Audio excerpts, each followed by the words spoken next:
Good morning friends. आज मी करणार आहे मुलांचे डब्यासाठी थोडंसं चेंज आणि संध्याकाळी पण स्नॅक्स पण करून देऊ शकता मुलांना. शाबूची वडी, उपासाचे शाबू पण चालते, तेच आहे शाबू आहे, थोडंसं चेंज म्हणजे मुलं आवडीने खाते. संध्याकाळी जरा चहासोबत ते स्नॅक्सला ते करू शकता तुम्ही. ते थोडंसं वेगळं काय मला दाखवते तुम्हाला. हो, आता मी शाबू घेतले आणि शाबू काय करा, भिजून ठेवून अर्धा कच्चं मिक्सरमध्ये काढा. मी थोडंसं मिक्सरमध्ये जर एकदम बारीक करू नका, थोडं हे बघा आधीमध्ये चुरा दिसते ना तुम्हाला, हे मी अर्धा कच्चं मिक्सरमध्ये काढून घेतले. आणि आता ह्याच्यात मी घालणार आहे ताजा कोथिंबीर,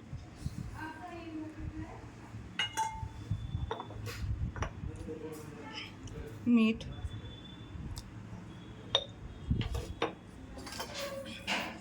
थोडंसं साखर आणि हिंग,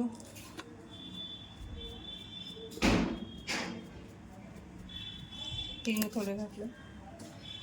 आणि ह्याच्यात थोडंसं लाल तिखट, हिरवी उपासला कसं हिरवी मिरची घालते, हे मुलांना स्नॅक्ससाठी करायला आहे म्हणून मी लाल तिखट वापरायला आले. हे बघा, हे लाल तिखट बॅडगी मिरचीचं लाल तिखट आहे, कलर येण्यासाठी. जास्त तिखट काहीच नाही आहे.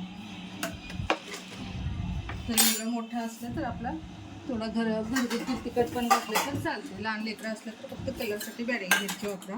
माझे मुलं मोठं आहेत म्हणून थोडंसं मी गुंटुरी मिरची पण टाकायला. आणि हे बघा, हे नाहीतर एक दीड वाटी आहेत थोडं शाबू भिजून ठेवलेलं. आता ह्याच्यात मी घालणार आहे उकळलेले एक मोठे बटाटे आहेत, 3 बटाटे आहेत. हे बघा, असं उकळून मी स्मॅश करून घेतलेलं आहे. हे 3 बटाटे ह्याच्यात घालायचं. लाल तिखट घालून करून बघा तुम्ही, मुलांना छान लागते स्नॅक्सला खायला, पण टेस्ट पण खूप छान लागते. आणि हे बटाटा घातलेले मोठे बटाटे 3 बटाटे आहेत. आणि ह्याच्यात सगळ्यापेक्षा इम्पॉर्टंट म्हणजे शेंगदाणे आपल्याला अर्धा कप मिक्सरमध्ये काढा, मग ते घाला, खूप छान लागते. आणि शेंगदाणे जरा जास्तच घाला, शेंगदाण्याची कूट खूप छान लागते.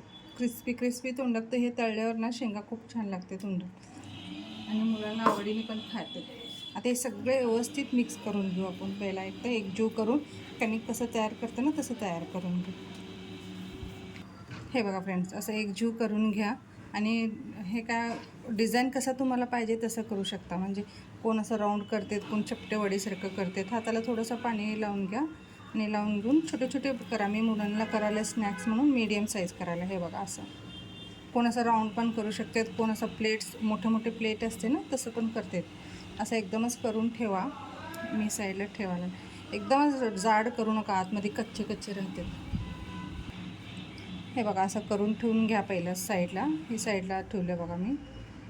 असं एक 5-6 करून एकदमच तळायला घ्या, म्हणजे जास्त वेळ पण जाणार नाही तुमचं. आणि कसं मुलं ह्याच्या सॉससोबत ते खाऊ शकते संध्याकाळी 4-5 वाजता. जरा तुमचं उपास असलं, तुमच्यासाठी तुम्ही जरा शाबू भिजवले असलं तर मुलांना पण होऊन जाते. नुसतं शाबू करून द्या, ते कंटाळतात, खात नाही. हे बघा, असं गोल गोल उंड्या पण तुम्ही असं करून देऊ शकता, शालो फ्राय करून. आता हे मी तळायला घेते. तेल फुल तापलेलं आहे, तेल जरा कडक तापलेलं पाहिजे.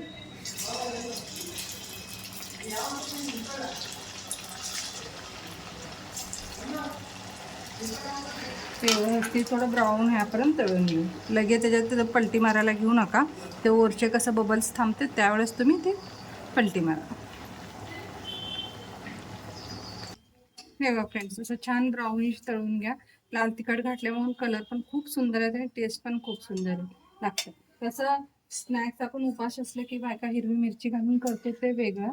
म्हणजे उपासाला कुणाकडे चालते, लाल तिखट नाही चालत, ते त्यांच्या अनुसार त्यांनी वापरू शकता. हे मी मुलांना स्नॅक्स म्हणून करत होते, तुम्हाला व्हिडिओ टाकले. हे बघा, एवढं छान रंग तर बघा किती सुंदर, आणि क्रंची पण तेवढंच होते. आणि ह्याच्यासोबत काय मुलं सॉसेस खाऊ शकते, टमॅटो सॉस काय पण त्यांना काय आवडतं. ह्याच्यात कोण दहीसोबत खाते, दहीसोबत कॉम्बिनेशन छान लागते. आमचे ते पोरं दहीसोबतच खाते, दहीमध्ये थोडं साखर मीठ घालून मस्त लागते.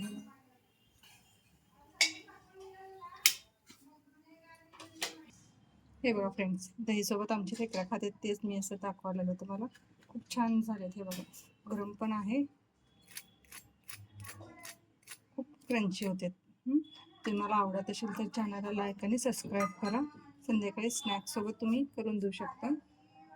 संध्याकाळी स्नॅक्स म्हणून देऊ शकता. तुमचे उपास असले की असं नाही की त्याने पण खिचडीच खावं लेकरं, पण असं करून द्या. हे बघा गरम आहे खूप. हे बघा मस्त आतमध्ये पण असं शाबू शाबू असं चिकट लाल लाल झाल्याने एकदम तुम्ही जास्त मिक्सरमध्ये काढला मग ते तसं होणार. अर्धा कच्चा काढा शाबू. हे बघा आतमध्ये छान असं फ्लफी पण झालेलं आहे. खायला तर काय चव एक नंबर आहे. तुम्ही केल्यावर मला कमेंट करून सांगा. थँक्यू.